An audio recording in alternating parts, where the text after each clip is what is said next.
много тем в секторах этой школы, например, связано с такой темой, как фильм «Аннигиляция», также современными темными онтологиями, какими-то другими темами политической практики. Вот. И да, фактически последний день школы, попрошу поприветствовать людей. Вот. Поэтому...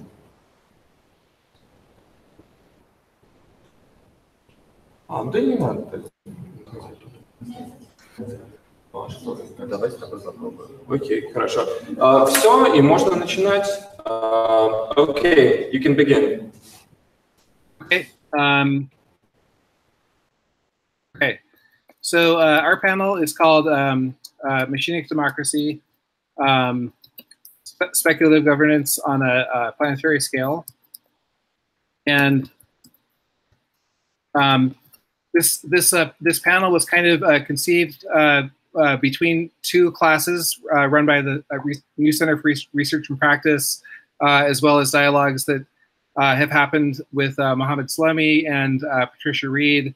Patricia Reed's been working on thematics of this sort for a while, quite a while, including a really interesting artwork that unites all the different kind of flags in the world in one art piece, and is currently researching this topic.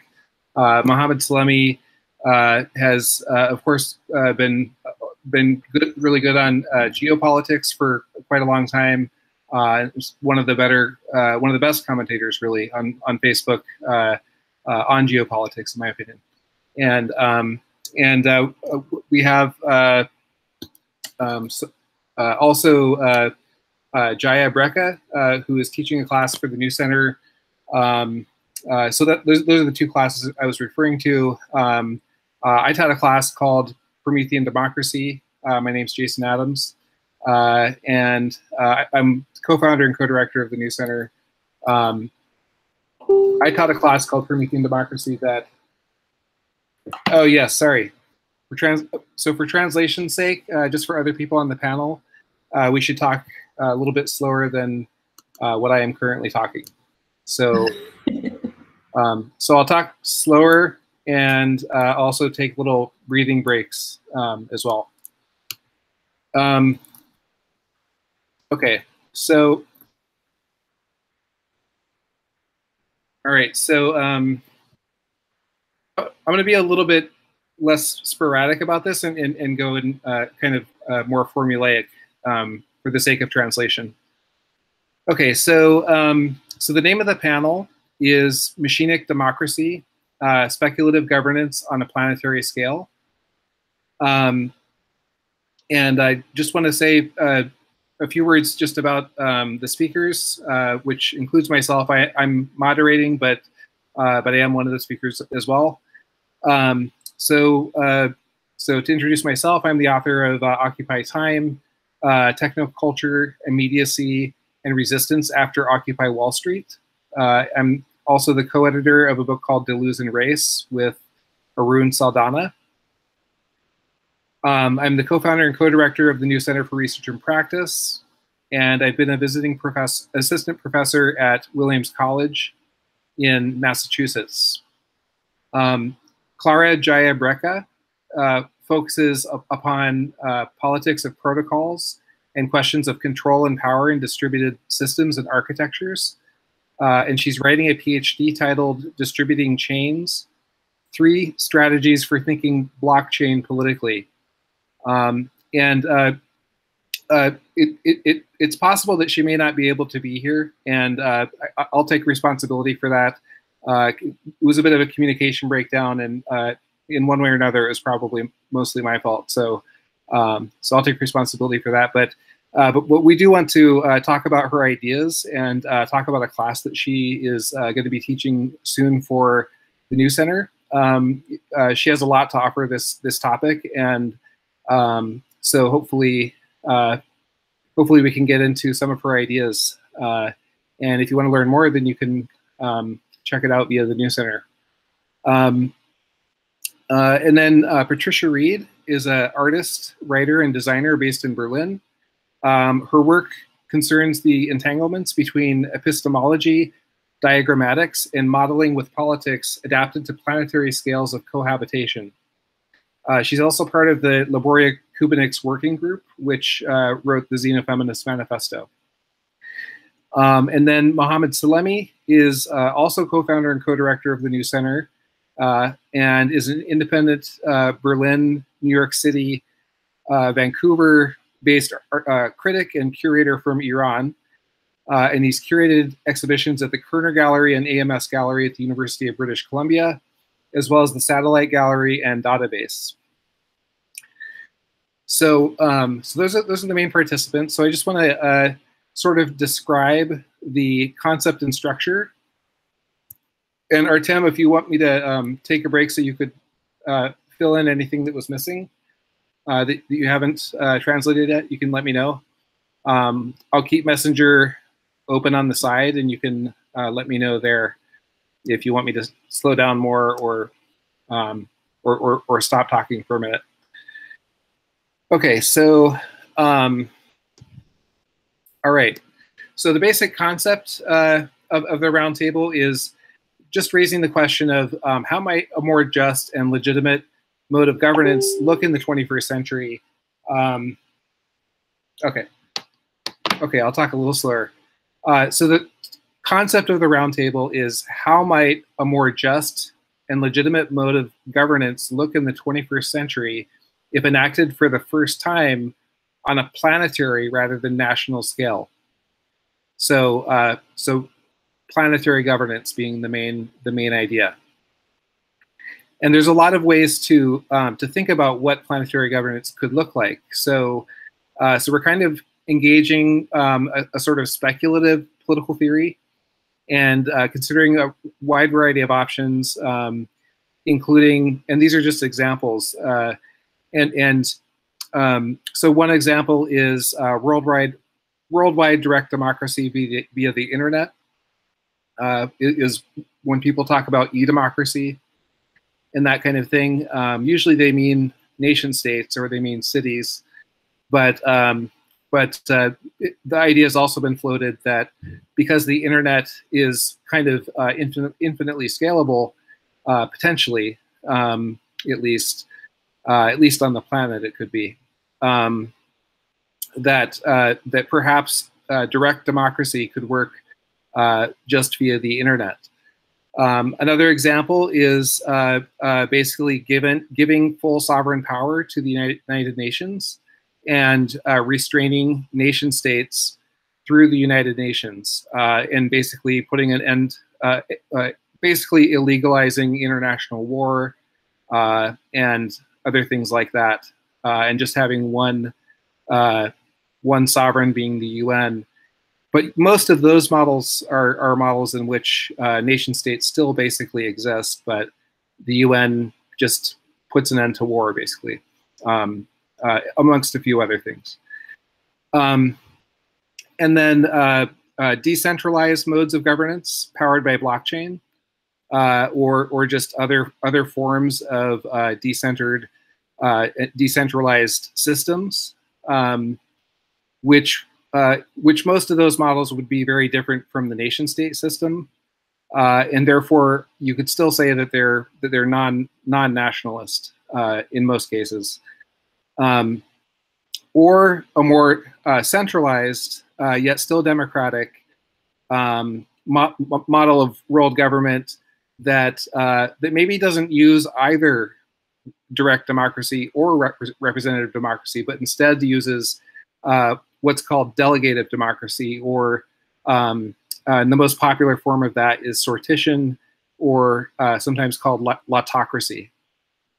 So, so the idea of the panel is rather than kind of accepting the 17th century Westphalian order or its transformation into a patchwork of local and global forms of corporate fascism, we're going to begin from the assumption that the most likely outcomes of the current trajectory are two things. Number one, intranational meaning interior, intranational disintegration, meaning nation states kind of falling apart, and at the same time, transnational integration, meaning that these disintegrated nation states will end up pulled into a kind of international economic system, and maybe a transnational economic system, and potentially a transnational state system or political system.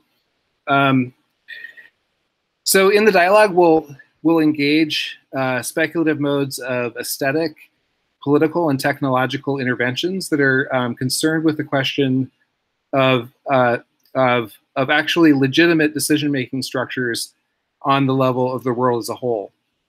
Because of course, the greatest fear of whenever anyone talks about planetary governance is that it's going to be an illegitimate authority, some sort of authoritarian dictatorship on a global level, and that kind of thing. But we want to hold out the idea that that there might be other models that would still be planetary, but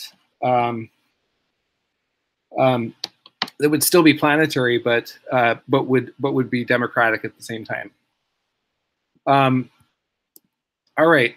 So as for the structure, the structure of the panel is that each speaker will lay out just a basic rudimentary description of sort of their preferences in relation to a sort of speculative planetary governance.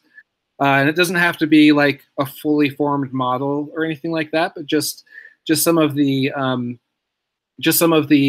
basic elements that that might need to be considered, which could be anything from the economy to the state to culture, anything like that. So once each speaker does that, then we can have a dialogue in which the presenters are responding to each other. And then we can field some questions from the audience, because we are able to hear you and you're able to hear us. So there's no reason we can't do that. And that would be fantastic if we could kind of do all three of these things, if we don't run out of time.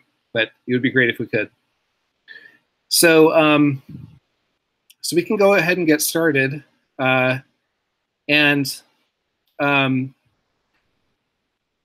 Well, I've been talking for a while, so maybe we could start with somebody else. I don't know if either Patricia or Mohammed would like to sort of do the first presentation, or would you prefer that I start out? I can start out. I can talk a little bit, and then you can maybe like engage me, or Patricia can join.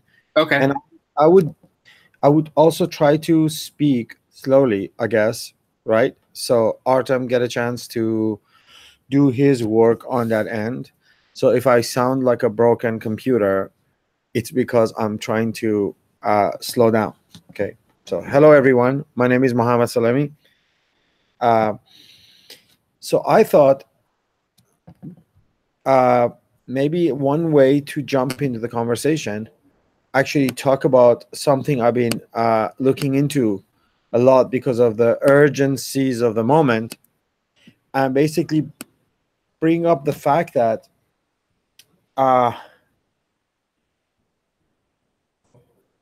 on the top of already existing global systems like the United Nations General Assembly, United Nations Security Council, and all sorts of global economic agreements that exist, there has emerged a new global system of power through negation, which in specific, we're talking about sanctions regimes, right?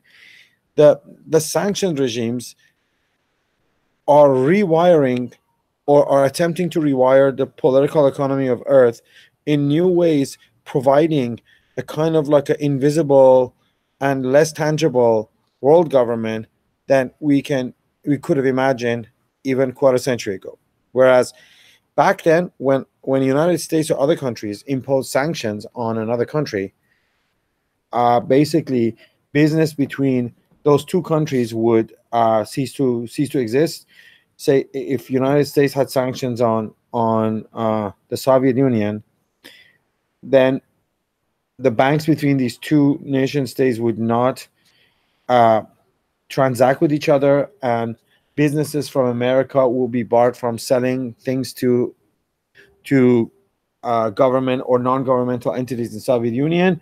But it more or less would stop there, because the sanctions would not foresee or plan penalties or sanctions for other countries who would do. We are now entering a new period in this type of the use of sanction, in which particularly United States is using its economic power and the fact that it's the #1 economy in the world, and all countries around the world and all businesses, all at least medium-sized and large businesses in the world, have to have business operations in the United States to succeed as leverage, and not only imposing sanctions on a country, but basically saying any governmental or non-governmental entity that does business with anyone in that particular country will automatically be sanctions also. So say, for instance, with sanctions with Russia or sanctions with Iran, when a new sanction in, say, the oil sector is imposed on Russia, a company in France would look at the size of its business with Russia, and then look at the size of its business in America, and then they would say it's not worth it for us to engage in business with this Russian company, even though the French government does not have that sanctions on Russia, even though it's a private business between a company from France and a company from Russia, and has nothing to do with the government of Russia or government of France, but that company on itself automatically will cease doing business with Russia in order to be able to continue doing business with America, because the size of the business of America is so much larger that makes it worth, right? So even through this, we're entering a new kind of global governance through sanctions. Now, on the other side, on the Chinese side, Chinese government, if you go around and read, they're developing a new form of their own version of economic, sort of like a global governance, through investment and through building of infrastructure. And with this cooperation comes political consideration. So if you get a Chinese government to build a big port in your developing country, then it is more likely that this port will be used for business with China, because it provides certain type of tax breaks and certain kind of incentives to Chinese business to then bring their stuff to this port. So these things already are creating new forms of rewiring the old Westphalian system in ways that we didn't think about them even like 20 years ago. Now, in terms, I don't know if you want me to stop there and you want to like somebody else to speak, because I have more material to talk about, but we can talk about them later. Patricia, would you like to like respond or join, or Jason, you? Sure. I mean, I can talk about that. I mean, I think there's like a point that I think is interesting, that you go, in general, of course, that we go right to the economic consideration. And that's, of course, like basically something that I would say that we can't even start imagining any sort of equitable or just proposition for planetary scale governance if we don't have a corresponding economic model. So the simple thing is to say that to imagine planetary scale governance within existing economic conditions, to me, just leads to exactly the situation we want to avoid, the totalitarian, authoritarian system. So, which, at the moment would look like Silicon Valley imperialism or something like this. So I was thinking about some of the, at the same time too, we see a bit of a romanticism of certain historical tropes. I was like recently commissioned to write an essay concerning like seizing the means of production. And you see like lots of calls, maybe a bit flippantly, but I think it's also sort of symptomatic about like nationalize the internet, or things of this nature. So what does it mean to actually engage with that sort of historical precedent?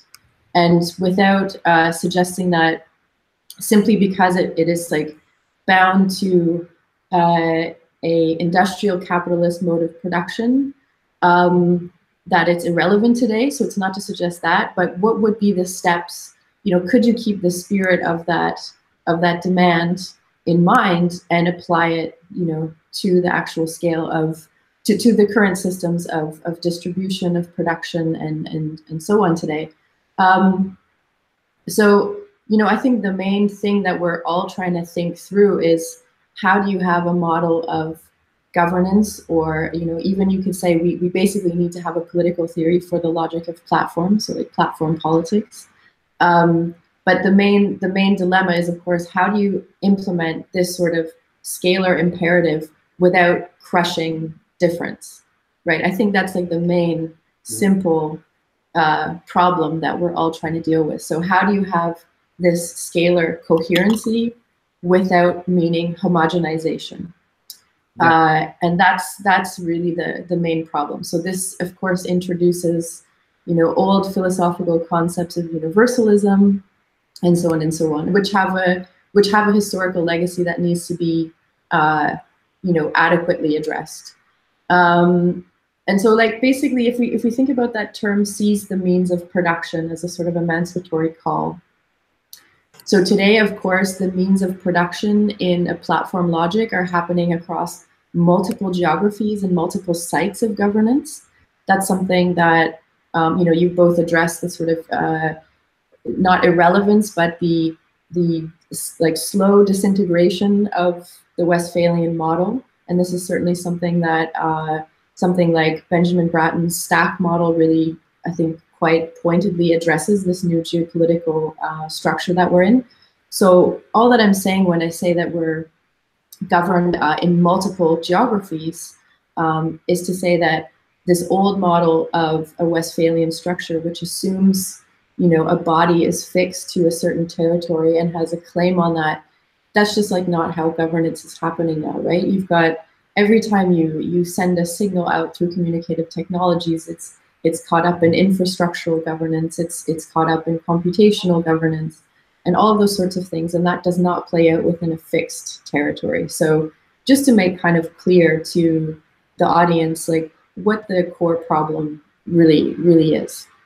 And then so when we hear this phrase, seizing the means of production, you know, like, do we mean seizing the root connectivity, you know, the cables that are under the sea that connect us? Do they mean the ownership of the extracted data on an individual or, you know, more importantly, aggregate level? Do they mean simply the socialization of profits or gains made through collective unpaid labor? Do we mean platforms that would be reorganized along a principle of a public utility, but, you know, like globally scaled? Do we mean also just the open sourcing of platform architectures, right? That structure of algorithmic governance would be rendered transparent to us and therefore, you know, intervenable for that core decision that you were referring to, Jason? Or do we mean all of these factors? And I think that if we're just going to pick up these very passionate and important expressions that have a lot of history to them, like, we need to tease it out for its full meaning. It's not a statement that can be used just flippantly or in this nostalgic mode. And so, and of course today, you know, like when we think about planetary scale, I think that one of the key things to point out in that too, because of course this seizing of the means of production is rooted in a kind of humanist ethos, right, where the human is the center driving of activity and so on. But of course, from a planetary scale, the human is no longer the center anymore. So this means that certain things like negative externalities that were not so adequately addressed in those emancipatory labor models have to be factored in. Because, you know, in the original statement that was made about the internet being infinitely scalable, I would actually say it's not. And that's simply because we need to factor in Of course, like technologies of energy could evolve and so on and so forth, but currently it's a deeply materialist problem, right? It requires loads of energy, and it's deeply tied to very, conventional forms of mineral extraction and so on and so forth in order to be operable, not to mention the amount of energy required just to keep these systems running. So to say that it's infinitely scalable, I would challenge that slightly, just because I think it's always tethered to some sort of finite material base. So should I stop there? I mean, I'm more about introducing certain problems. I would like to respond and complicate what you were saying. Yeah. If you don't mind. Yeah, of course.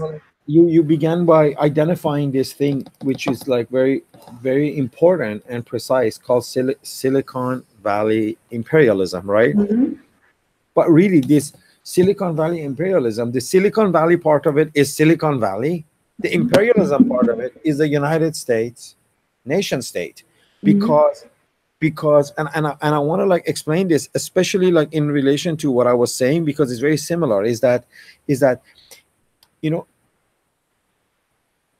basically what I'm trying to say is that the United States government is trying to leverage its technological advantage by piggybacking on the back of these super ultra modern corporations, which are platform capitalist corporations, right?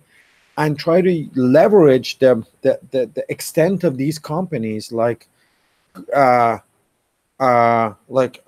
is the right word, like dominance over the world, and kind of like assume through legal means within the United States, assume a kind of like de facto ownership of this infrastructure, like legal political ownership of it, right? Because these, at the end of the day, these mega corporations are American corporations. They function under Westphalian American law, right?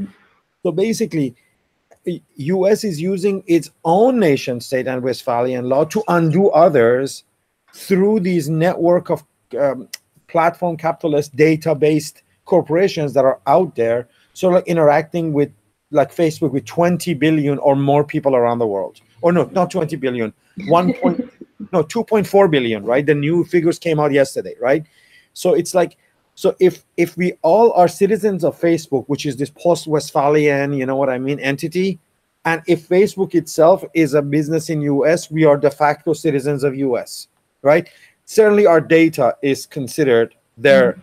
When you're inside Facebook, you're basically traveling to United States and you're functioning under United States, basically rules and regulations. And this is another form of sort of like globalism that is kind of like spreading, is through these American corporations who are global and have offices around the world, right? But they have to function under American law in order to basically exist, because they're essentially American corporations. Yeah, I mean, I think what the point that you're making, though, is I would further complicate it, if I may, and just to say that there's obviously a tension happening between those two modes. Because in fact, was it just yesterday that it got released that there was this kind of sharp decline in the valuation, in the value of Facebook, because apparently 2 or 3 million, I don't recall the exact figure, but a significant amount of the European population, I guess, decided to leave the platform under the new GDPR regulation. So you'd still have a, let's say, supranational body able to affect those. So there's a tension that was obviously in the Google China wars and so on and so forth. That was more. My numbers actually came from the same report that you read and I read too. The number of 2.4, yeah, because there was the devaluation of Facebook stocks. Yeah. So it's just to say that there's obviously a tension between these two modes right now. So I wouldn't necessarily fully agree with the fact that every time I plug into these kind of platforms, that I'm under the de facto governance of US, because they happen to have their headquarters there. Because in fact, certain rights those citizens may enjoy or not do not apply. No, for sure, but But within the atmosphere and the environment that you're participating, the rules and regulations of that is set by rules and regulations of the United States. Say the speech is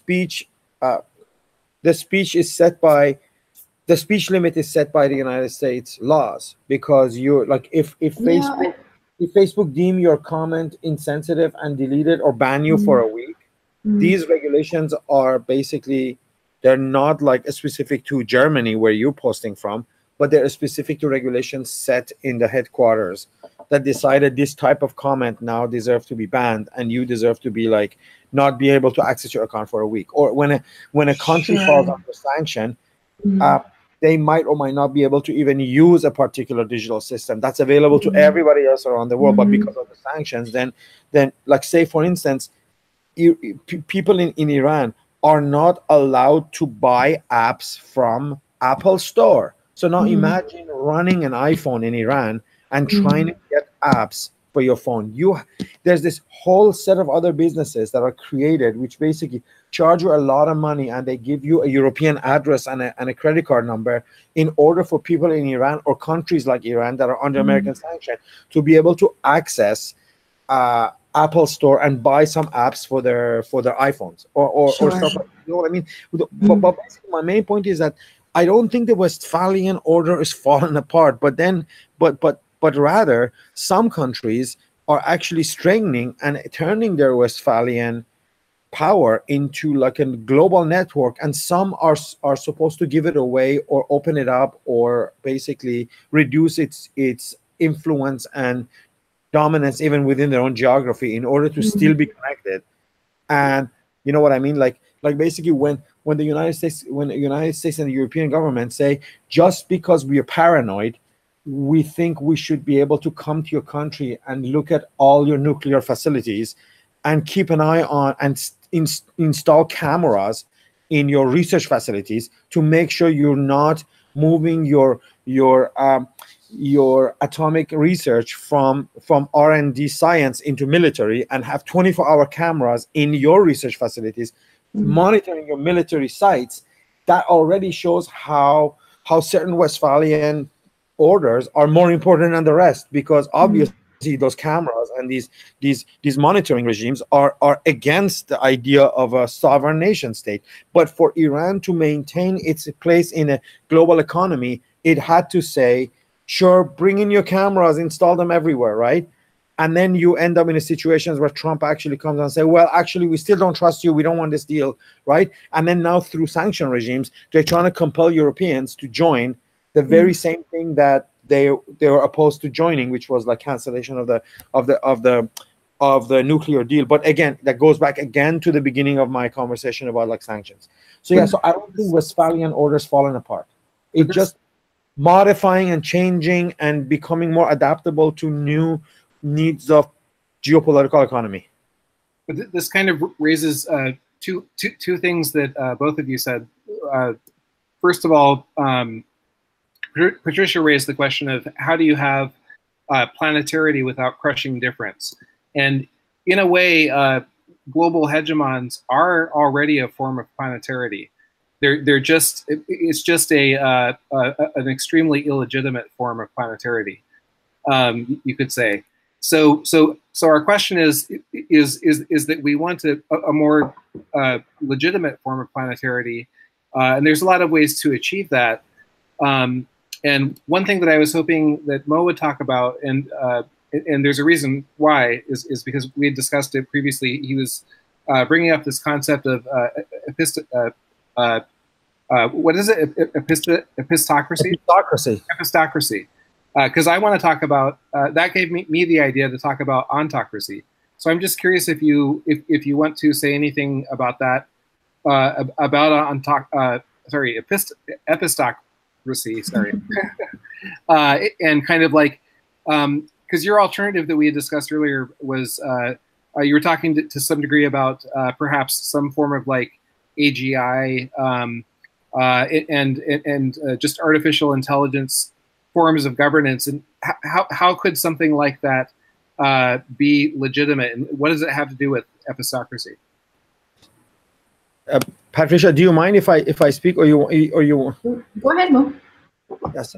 So first of all, any kind of like scientific inquiry, in my opinion, like presupposes a problem or a curiosity, at least, if not a real problem, in which you're trying to overcome, right? So, and in terms of like the question of universality, which was brought up by Patricia, I think regardless of all of the differences around the world between different geographies or different human groups, right, we can certainly identify problems, and these problems could be political problems or scientific problems, in which some form of universality across the globe can be established. And through conversation with Jason, this has been an ongoing conversation, right? I've come up with four of these, right?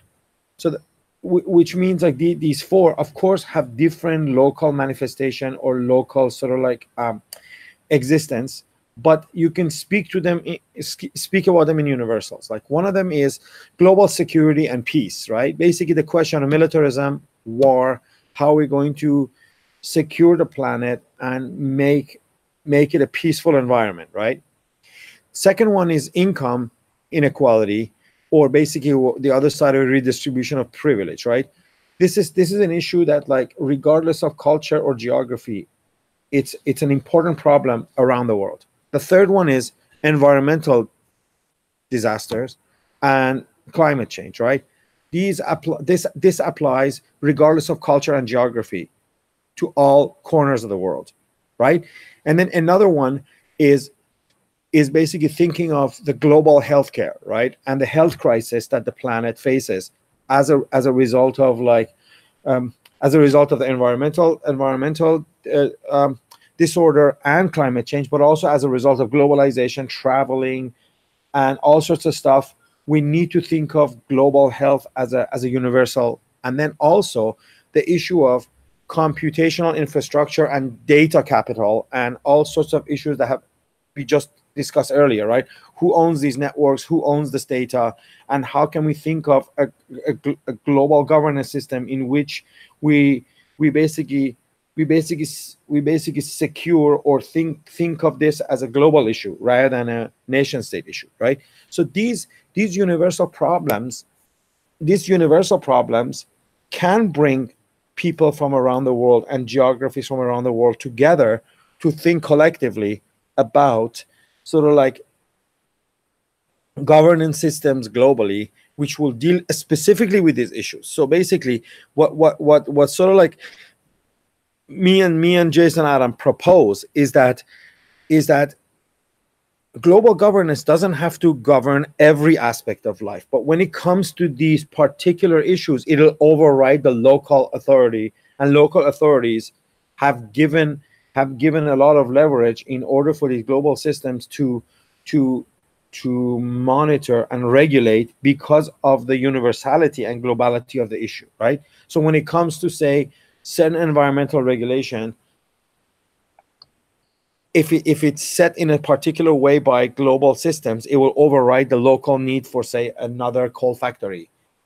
So, but in other areas, these differences that exist geographically and culturally can be preserved, because this global governance does not want to tell people how to dress, what to eat, what to do, how to deal with cultural issues. It only concerns itself with particular issues that have been already agreed upon, that they're global problems and can have some form of universal, at least, understanding of what the problem is, and how then in different locals these problems are going to get dealt with. This is what leads us, or lead me, to the conversation of epistocracy, which that a lot of these problems need sort of like collective thinking and collective decision making, and due to the complexity, they're not something you can put to vote. So how do we, basically epistocracy means a political system in which knowledgeable people basically have more power in determining the sort of like a political outcome, right? So I think it's inevitable that in order to deal with these problems, we need to somehow fuse in democracy with a form of epistocracy. So so for me, another tension here exists between how to balance the collective expert knowledge from around the world, which knowledge has gathered in different forms for a long time about a specific problems, how this knowledge can be shared, and then how this collective knowledge can override or help direct democratic decisions towards the proper decision making, proper way of implementing anything in this regard, right? And of course, you can say I'm all for the rule of the knowledgeable, because that has its own entropy and corruption. As much as we no longer can say democracy alone is good, because it'll produce things like Donald Trump, and it'll produce things like the rise of the right wing in Europe and elsewhere, right? So how to bring the expert knowledge and kind of like synthesize it with already existing democratic processes in order to enrich this democratic decision making and deal with these universal problems that can actually constitute a form of emergency global governance only around these issues for which universality already exists. So yeah, sorry, I talked too much, but that was it. And there must be a way to do that potentially through artificial intelligence. But maybe we can come back to the artificial intelligence question later. So I just want to kind of put in my 2 cents on what I would call ontocracy. So Mo was saying epistocracy is the rule of the knowledgeable, and so if we can make a case for a combination of the philosopher kings on the one hand and democratic rule on the other hand, and sort of find a way to fuse them, perhaps that could just sort of be computed and become an almost computational problem. And so when Patricia was talking, she said, was raising this question: how do you have planetarity without crushing difference? And also mentioned, every time you send out a message, it's connected to all these different sort of levels of the stack, such as computational governance and other forms of governance that are not just the state per se, and also are not just the economy, but really both the economy and other forms of other layers of governance are already transnational, already are planetary. And I added to that even American U.S. hegemony in the world and other forms of competing hegemonies are also a form of planetarity, in the sense that they rule over other nation states, which is unjust, but it still has a degree of planetarity to it. So what I want to basically discuss is kind of this idea of ontocracy. So the difference would be with ontocracy is obviously epistocracy is about epistemology, ontocracy is about ontology. So I get this term from partially from dialogue with Mohammed, and also from this concept of ontopolitics from William Connolly, who's a U.S. political theorist, largely influenced by Deleuze and some other people. So ontopolitics, in short, refers to the manner in which assertions about the fundamental logic of reality apart from appearances is a key mode in which power relations play out. So, for example, to even say that there are Americans or U.S. citizens, or to say that there are Russians, and that sort of thing, to say that Americans are one way, Russians are another way.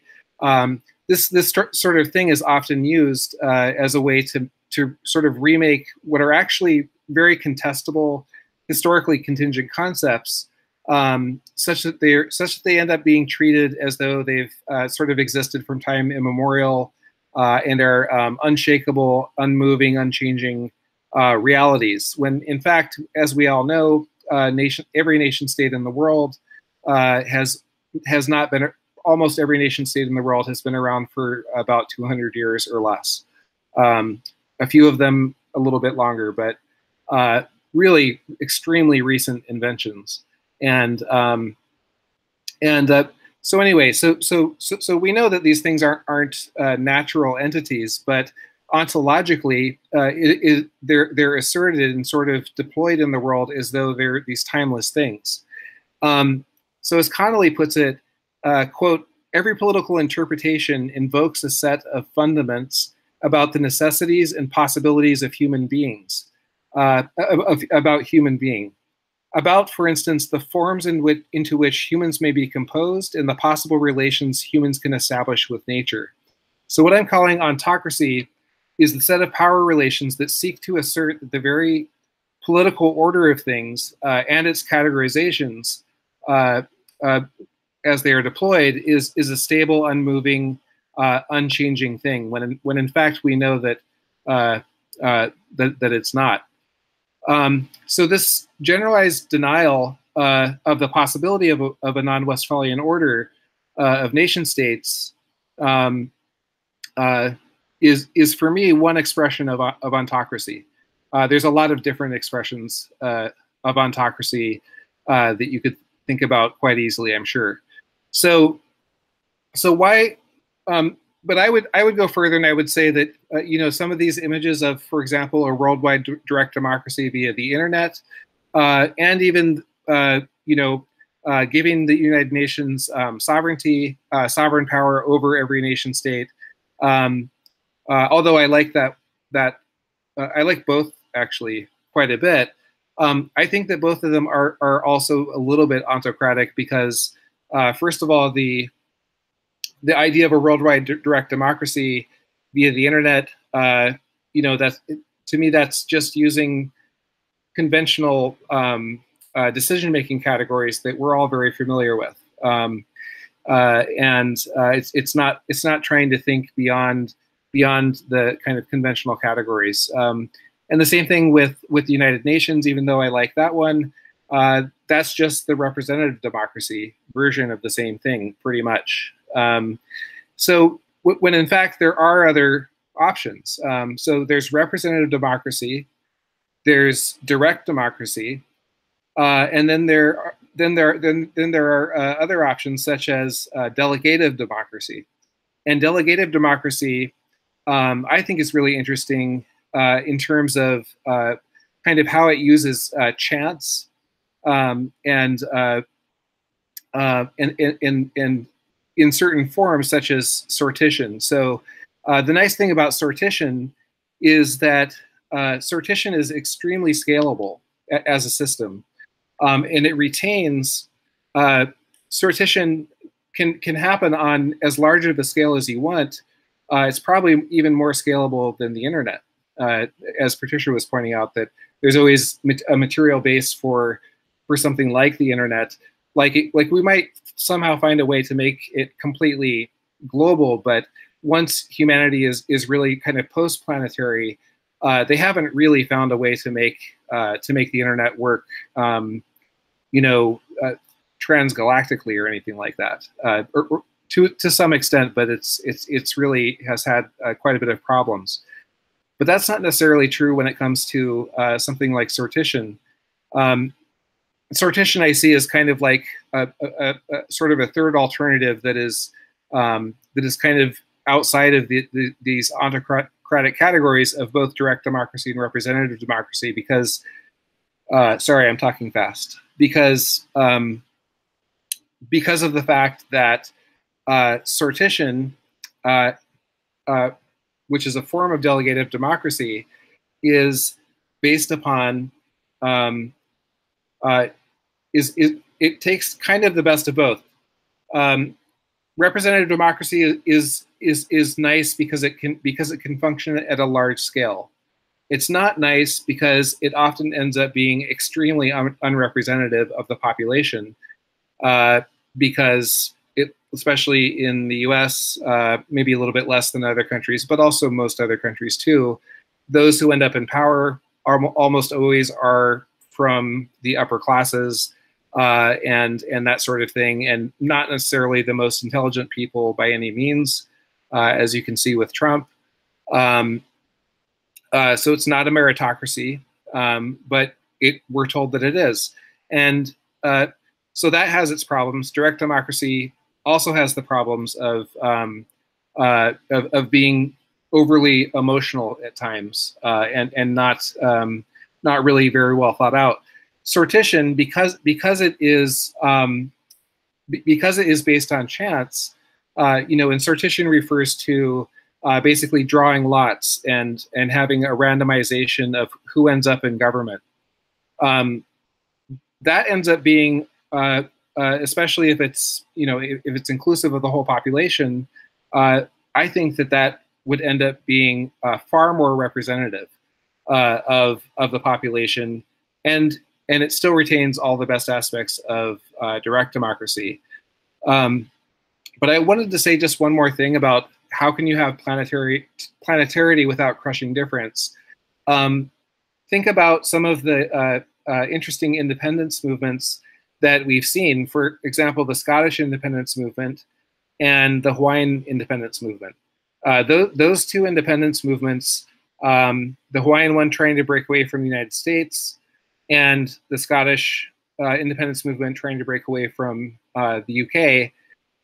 In both cases, they appealed, in making their case for self-determination, they appealed to much larger entities, because in a way, when you're talking about the US, like the US is sort of like, it is pretty large, but it's sort of a medium scale thing. It's certainly not fully planetary.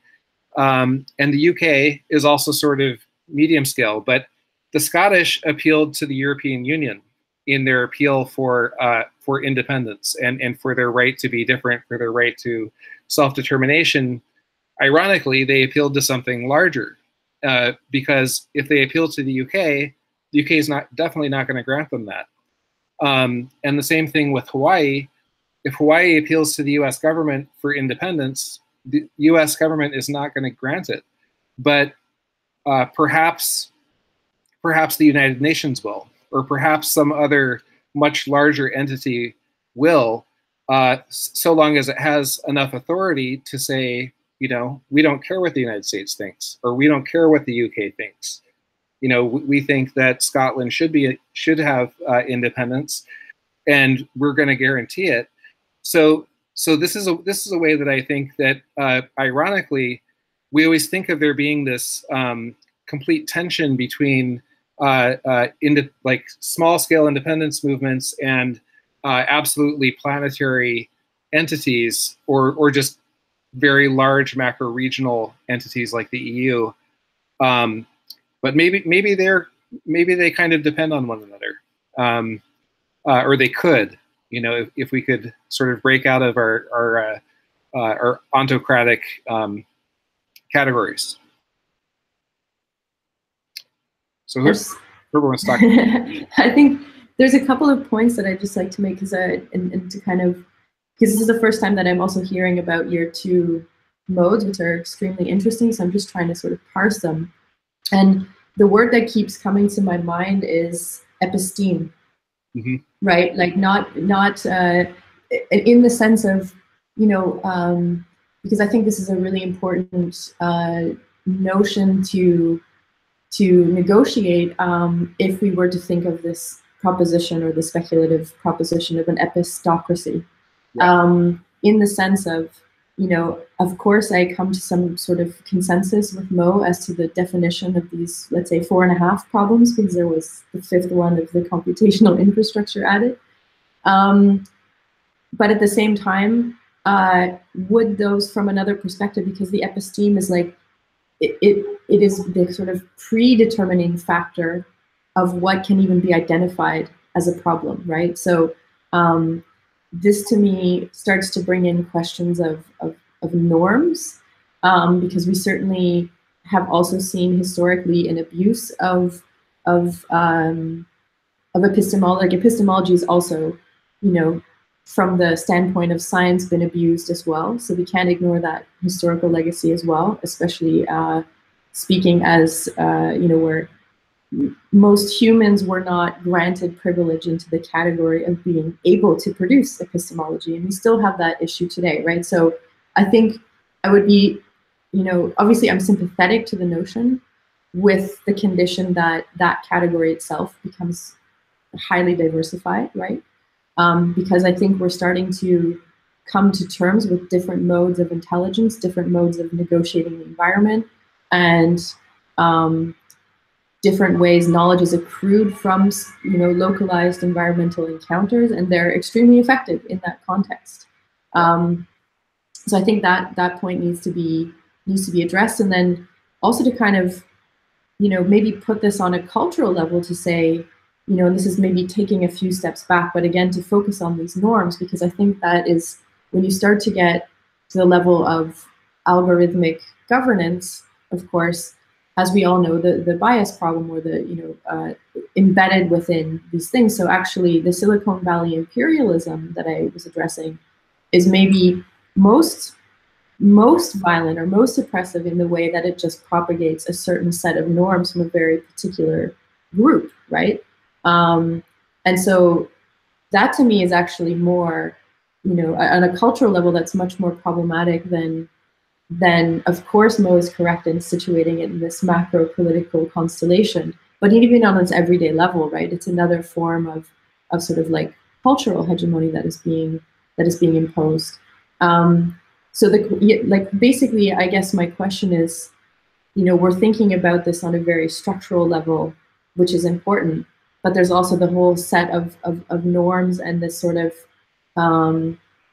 you know, I really appreciate this about, say, Alex Williams' work in thinking counter-hegemony, not as this top-down imposition, but at this sort of like emergent level of basically new creation of norms and so on. So how does one come to see the world in a certain way, or the planet in a certain way, that allows for the justification of these sorts of approaches? And I was just reading a book recently called Scientific Cosmology and International Orders by Bentley Allen, which is, it's extremely Eurocentric analysis, but what is quite interesting is like, he's basically trying to ask the question of, he's taking these like pivotal moments of change, paradigmatic change in international relations policies, but placing them, you know, placing them within a sort of cosmological framework to say like, well, how did those incentives and motivations for the type of governance that were enacted, how did those come about?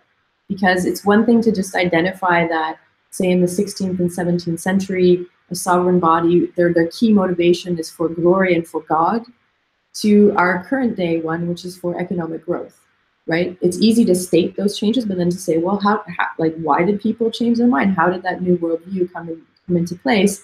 And it's interesting to tie this into both the epistocracy and ontocracy question, because in identifying what a cosmological shift is, and I think we ultimately need to come to this, and right, there's certain forces, geopolitical transformations at work that are urging us there, but he's got sort of like 5 requirements of what constitutes a cosmological picture.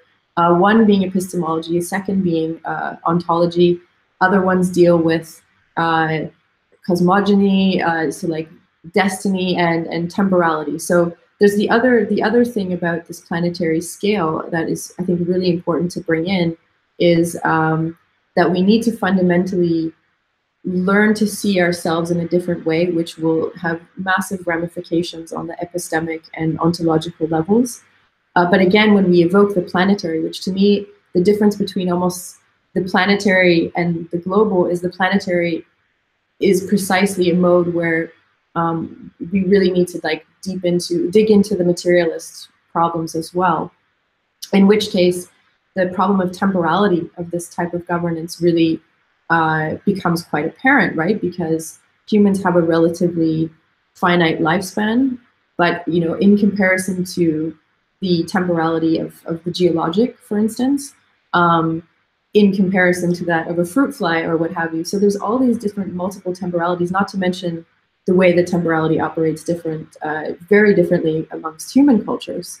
But how to conceive a mode of governance, because when we talk about, say, like stewardship of the earth, for instance, which is evoked in point 3 of addressing this environmental crisis, that introduces this temporal problem, right, where we can no longer think about governance in this mode of immediacy, or for instance, in these, in typical representational democracies of like periods of governance between 4 to 6 years, unless there's votes of confidence and what have you. But anyways, so the point is, it's like, I think that what both positions are getting to is this like fundamental challenge of the givenness of certain human incentives, human position in the earth, and then to perhaps try to imagine what governance could be from that resituated perspective, essentially, which is ultimately this cosmological shift that would be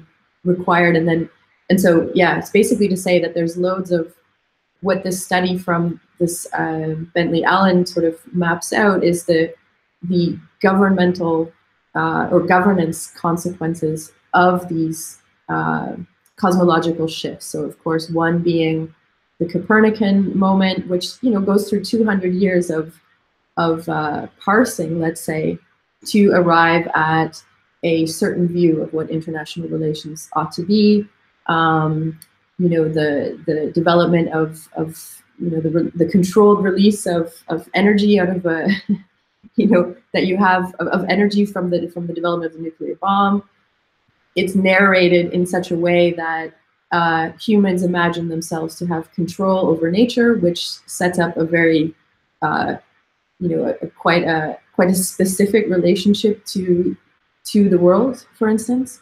So one thing I'm also trying to think about in light of this, again, more this epistocracy question would be how those scientific developments are narrated, right? Because it's one thing to have a development, it's the other thing of saying, like, what do we learn from it? How does this transform a certain cosmological view? And that's not a given, because we could have equally said when we have the development of nuclear energy, we could have even said, holy shit, this actually is evidence of our extreme vulnerability and we should abolish weapons of mass destruction, right? The narrative could have gone in two ways, right? So I think that this idea of responsibility in narrating the ramifications of epistemic developments is really important, and perhaps could be as well a bridge towards this problem of expertise as well, which is about the mediation of these complex problems, right? Because this is also going to be necessary, is we need to find a sufficient, we saw this particularly in Germany with the debt crisis. There was the finance minister saying, oh, issues of national debt are far too complex for the simple Greeks to put this to a referendum. Well, I'm sorry, but they're having actual material everyday consequences of something decided outside them. So wouldn't one job be precisely to mediate this complexity in a way that gives people the maximal amount of possibility to know what they're voting for? And yeah, so just to kind of put it in that framework, but yeah, I'm very intrigued by both of your propositions, let's say. It's interesting because Bentley Allen comes from the same poli-sci department as William Connolly, so it's interesting that his way of looking at cosmology. Did you say it brings in both epistemology and ontology? Yeah, there's five building blocks of the cosmology, basically. So the ontological, the epistemic, the temporal, right? Like our notions of time are changed. Cosmogony, like the origins of the human, and the destiny is like where humans are situated within the cosmos, essentially. So basically, for a certain science, he's only talking about science and only addressing European perspective, which, I mean, to be fair, he's got to limit his study, but it would be interesting to think about this on a cultural level, outside of a Eurocentric position.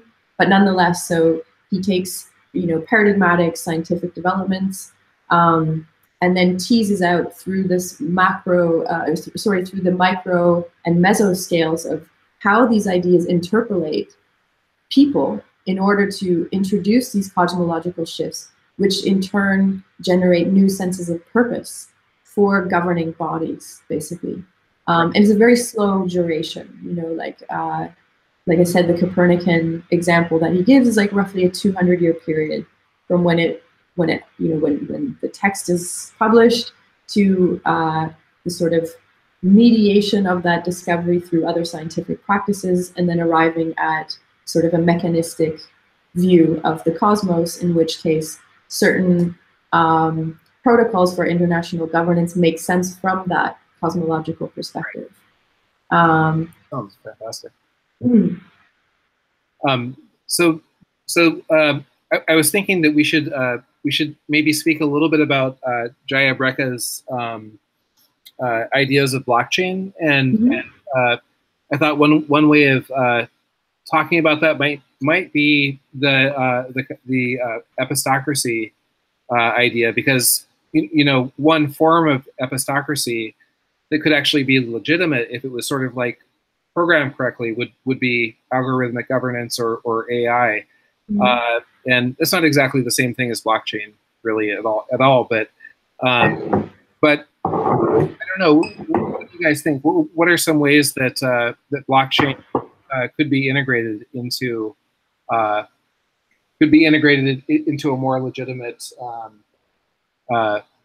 mode of international governance?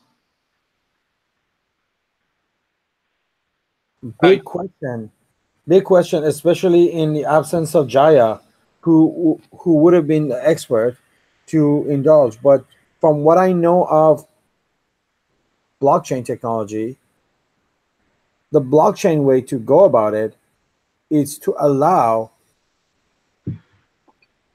the transactability of already produced knowledge,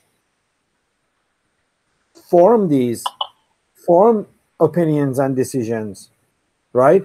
Straight from an accumulation of basic opinions and scientific papers that have already been blockchain, and their use and their citation make them more valuable than the ones that are not, and somehow a system in which sort of like scientific and expert opinion can be not necessarily monetized, but can be measured and automatically put in the service of expert opinions that are not necessarily one person's, but they've been driven from this type of blockchain way of assessing the validity of knowledge.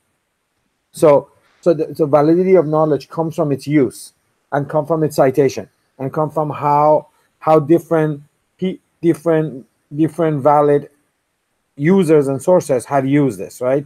And then allow that to somehow create a way of sort of like cascading and coming up with opinions and decisions that then can be either automatically incorporated or can at least be put to vote, or seen as this is how a particular scientific community or particular blockchain thinks of something, right? Because that's the only way you can think of it.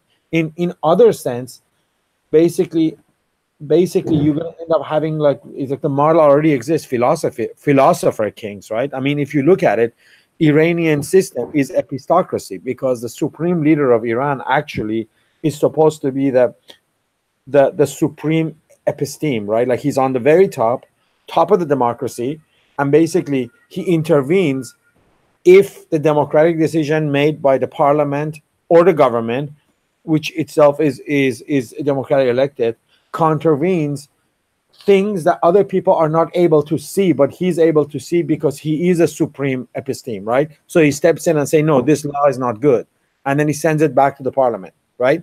So I mean, they call it autocracy, but actually, if you look at the Iranian constitution, the role of the supreme leader is basically that like he's the epistemic filter for the laws that are passed by parliament or enacted by the government, right? So from this extreme example of epistocracy, where like epistemic power is concentrated in the hand of a single person, to a distributed blockchain version in which this like political exercise of power comes from a kind of a measured process in which knowledge it basically acts upon according to its validity, according to its prior dissemination and like use by others, right? And isn't trust? I mean, the title of Jaya Brekke's seminar is "Disassembling the Trust Machine," and trust is a really central part of blockchain, right? I believe it is because well, to be honest, I don't entirely understand it. So, what is the element of trust that is? It was explained to me once by, I think, Ivan Nikolai. And that he focused on that part too, and I don't quite remember what he was saying, but I know that's trust is a central part of it, and to me that gets into the question of legitimacy. So I don't know. We can. Well, I guess like I mean, again, I'm also not an expert, but for sure it was when these new models or architectures were coming into being, that was the main, let's say, selling point, was that trust would no longer be figured, as Mo was saying, in this central authority, and on an economic level. So you have like a federal, the European Bank or something like this. Like there's certain institutional structures that are centralized that guarantee, the rights or the value of currency and so on and so forth. So right. In this distributed system, that trust is, I mean, at the same time, the trust, you could say it's not centralized in that it comes from a singular body, but I guess the trust would have to be in the system architecture itself, right? That it can guarantee this. So it's not, like this kind of, there was always this word being used to describe blockchain, like trustless society or trustless model. And I'm thinking, well, how would that be? Because anytime you would even have a system to mediate these interactions and guarantee certain things, even if it's flawless, I mean, you'd have to trust that system. And, so it's not that trust is gone, yeah. But it's like not putting it in, is not putting in the singular hands of the sovereign body or an institution that represents that motivation. Right. Yeah, I mean, and obviously to be generous to these new architectures, which I think we should, I think there should be some support in the sense of how they are innovating new organizational forms. Mm-hmm. But, as it currently is, something like blockchain with the certain modes of validation that are designed to guarantee this trust, as far as I understand. I mean, they're just not scalable from an energy perspective. That doesn't mean that they wouldn't find ways, that could be perhaps more interesting in the future.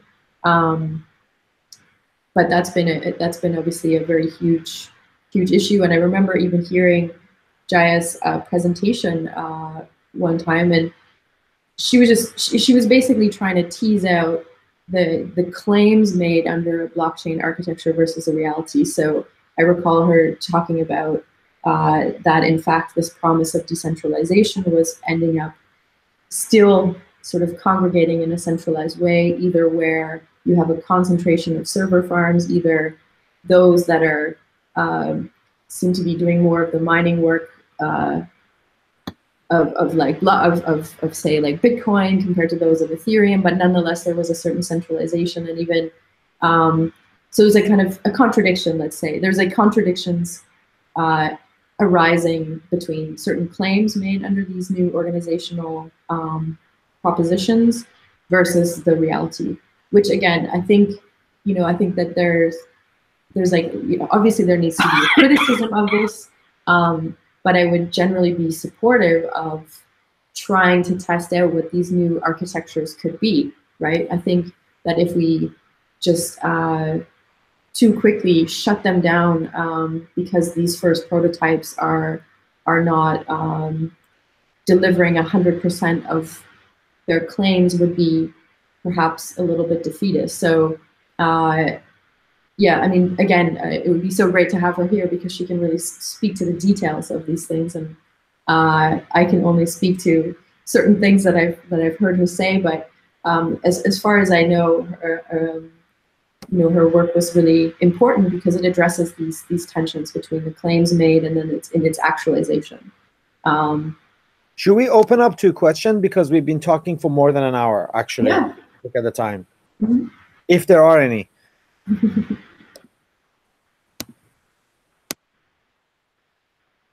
Artem.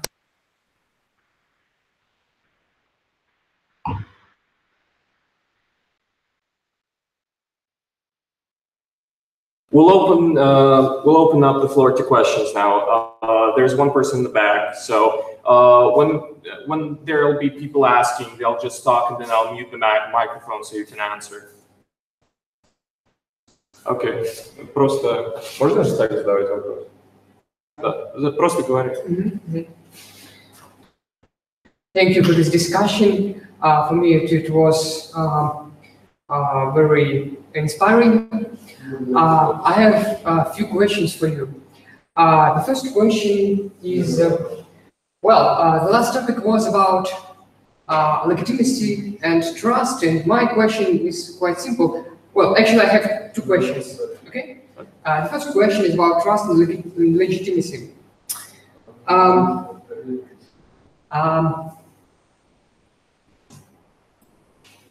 If we are talking about global political institutes, I think the question of trust of general citizens is one of the most burning issues. And can you tell me, please, even if we have some rotational mechanism on the level of global political institutes, does this provide, the only mechanism which provides trust for the global institutions? Because, for example, as I know, during the people who visit elections, union institutions declines. And my question is, will it be enough to make a global institution rotational, provide them with rotational mechanisms? Or as you said, rotational mechanism. Will it be enough to provide trust for these global institutes? And my second question is, during the last 2 or 3 years, as I see it, there was a public sphere. I mean, it is connected with the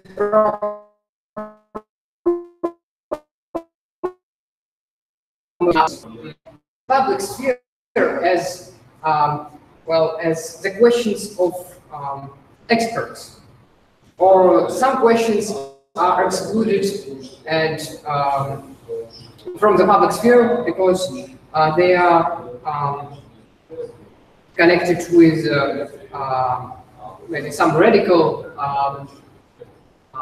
topics. My question is, how should we establish the border for some topics which must be excluded from public sphere and should be put to the sphere of to the sphere of experts? You see? Are my questions understandable?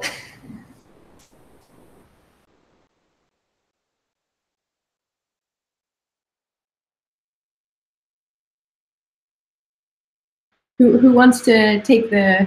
Thanks for the question, by the way. Do either of you want to respond? Or? I did not hear properly the question, but if you summarize it and respond to it, then I may add something. Yeah, I just have one quick clarification because there was a small glitch. Did you say trust was the most boring issue or the most pressing issue? No, not boring. Okay. Because I was like, what? No, it's not boring. I was talking about legitimacy of global political institutes. Yeah. And, one of the mechanisms which can provide such legitimacy is rotation in these global political institutes. Some representative cannot be really representative when we talk about political institutions on such global scale. So, and it's true, the rotation and chance. And my question is this enough for such political institutions and for a trust from lay citizens? Thank you. And this is the first question. The second, can you remember the second? Yeah. No, the second one was about what is the threshold between defining what issues would be amenable to a public sphere and which ones would be excluded and therefore become that of amenable only to expert knowledge. And this is a very crucial. This is where I get very. This is where I would get very nervous about epistocracy, and sort of it may be wholly idealistic, which is of course a problem, but more towards mediation. How do we find? Isn't also a responsibility of governance to mediate, properly mediate, and provide educational resources to populations in order for them to have the possibility to have some kind of determination. And I think something, and even this is a very modest proposition, but something like, this is something that even Thomas Piketty was talking about in the Capital in his famous book, right? The need for a robust economic education, things of that nature. So I think that there's, equally when you speak about the sort of importance of these epistemic developments that are reshaping how we understand the world, is how those get narrated back to people, so that they understand these ramifications, and then could possibly, that could open up the possibility for some level of determination in relation to them. But perhaps, Mo, and the sortition question is, I guess, more directed to Jason. So I will shut up and give over the floor to him. Well, I think the sortition question kind of, in some ways, can help answer the expert versus lay people question, because for example, with sortition, one thing that is I mean, that's almost always the central question about it, is if you really say that just anybody can be randomly thrown into government, how do we know that they will have enough knowledge, or they will be trained well enough to actually do it? And of course, if you look at the people who become politicians now, a very large portion of them are lawyers, and they're lawyers, or they're just people from the corporate world, and they really don't necessarily know a great deal about international politics per se, things like that, and they have to rely on experts. They have to rely on expert counsel already, just in normal representative democracy. And I think that so in some ways you could say, even though they're mostly wealthy people, they're also kind of lay people, in the sense that they don't have a great deal of merit in most cases that would really support their being in that position. So I think that sortition could be much better in the sense that it would completely change the demographic makeup. For example, in the U.S. Congress, the Senate, I can't remember the percentage, but a very, very well over 50% of the representatives in the U.S. Senate are millionaires or above. And that's certainly not representative of what percentage of the population of the U.S. are millionaires or above. So I guess what I'm saying is sortition, the benefit of sortition and this rotational thing is that it would create a complete demographic change in who the lay people are, because the people who are in it now already are lay people in a sense, just in the sense that they are not necessarily exactly experts themselves, and they rely on panels of experts to counsel them. And that's the same thing that could happen with if we had a more truly reflective, demographically reflective layout of politicians via a more robust form of sortition. And so I think that kind of like, that balance between like lay people on the one hand and expert knowledge as basically as counsel could function in that way too. Yeah.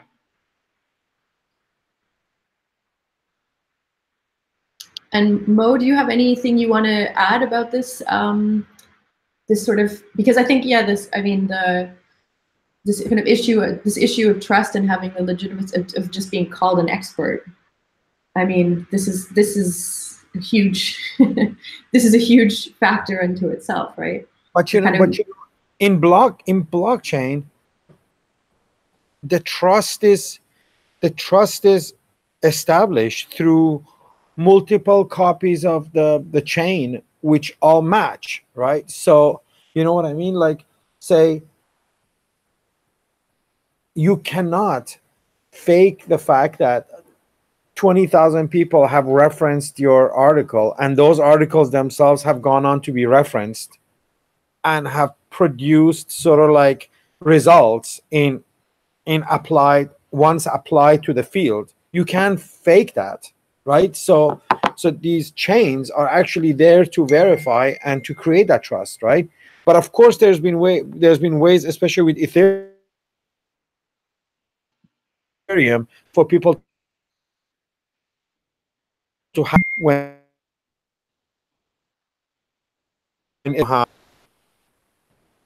but yeah, so for me there's a way to,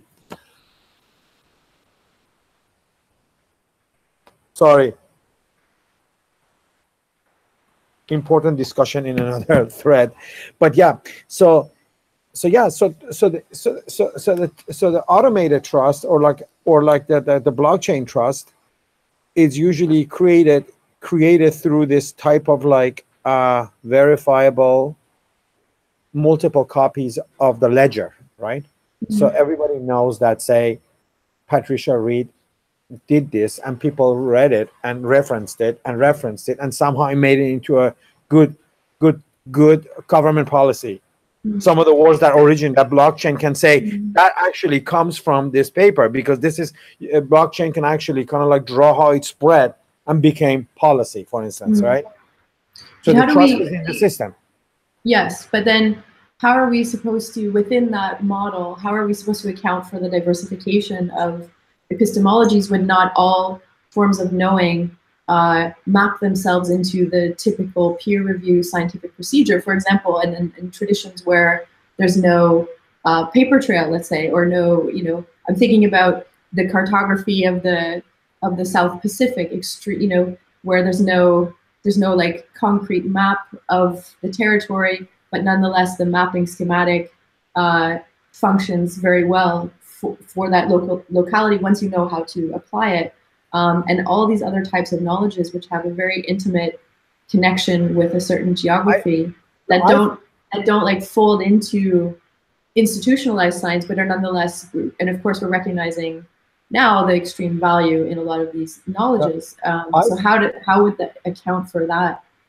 I think one of the best ways to begin accounting for it is, mm-hmm, actually show how these sort of like alternative epistemologies already have in their histories things that are much more similar to collective knowledge making and a kind of like a non-digital blockchain already in their own context, and actually how much more open they were to these forms of AGI than, say, Europeans were. Mm-hmm. like the Abrahamic religions and then Enlightenment was. One way is to actually probe these histories, which actually people from those cultures are doing, right? Like say, for instance, the practice of potluck from the West Coast Canada, you can totally look at it as a form of blockchain that existed by basically sort of like a system of verification of like status and wealth through giving and through exchange, right? That existed where like families hosted these parties in which certain type of prestige and expertise was shared and acknowledged and recorded.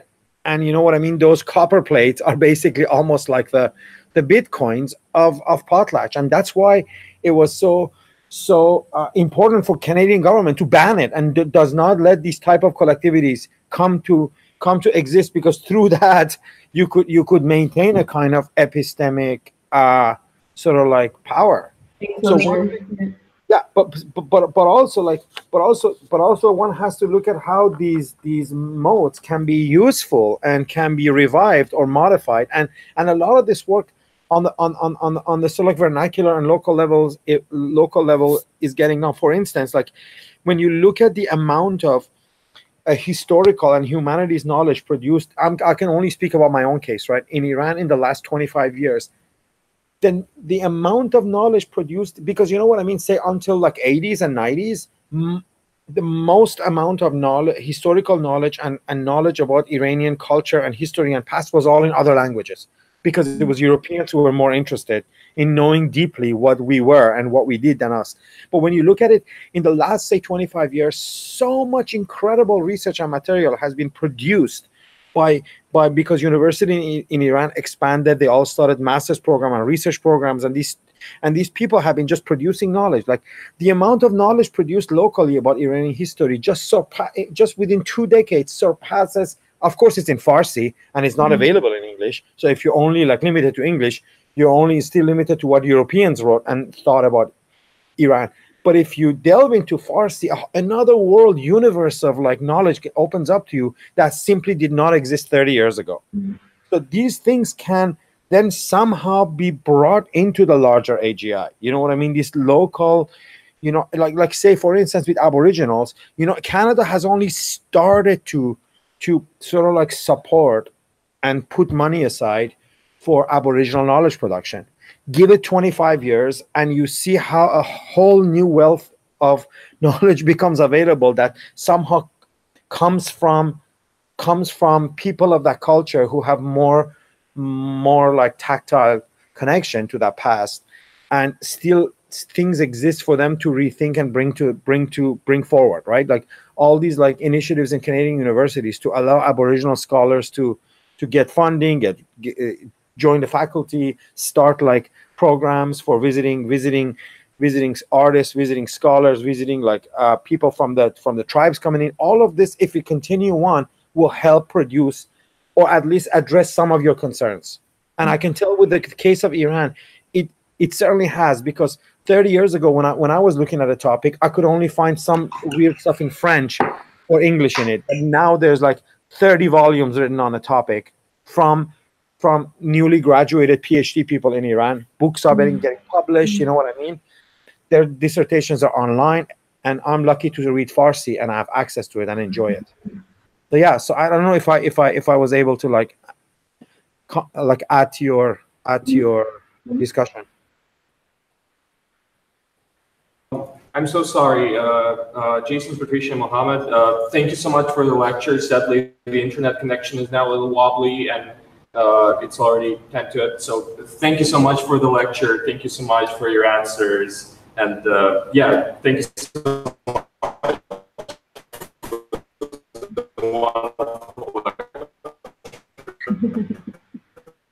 Thanks, Artem. Okay, so thank you very much, and hope to see you guys soon. Yeah, take care. Patricia, next week we're gonna hang out on Thursday or Friday, right? Okay, see you soon. Ciao. Bye. Bye, Jason. Thank you very much for organizing this. Yeah, thanks, Jason. Ciao, ciao. Ciao, ciao.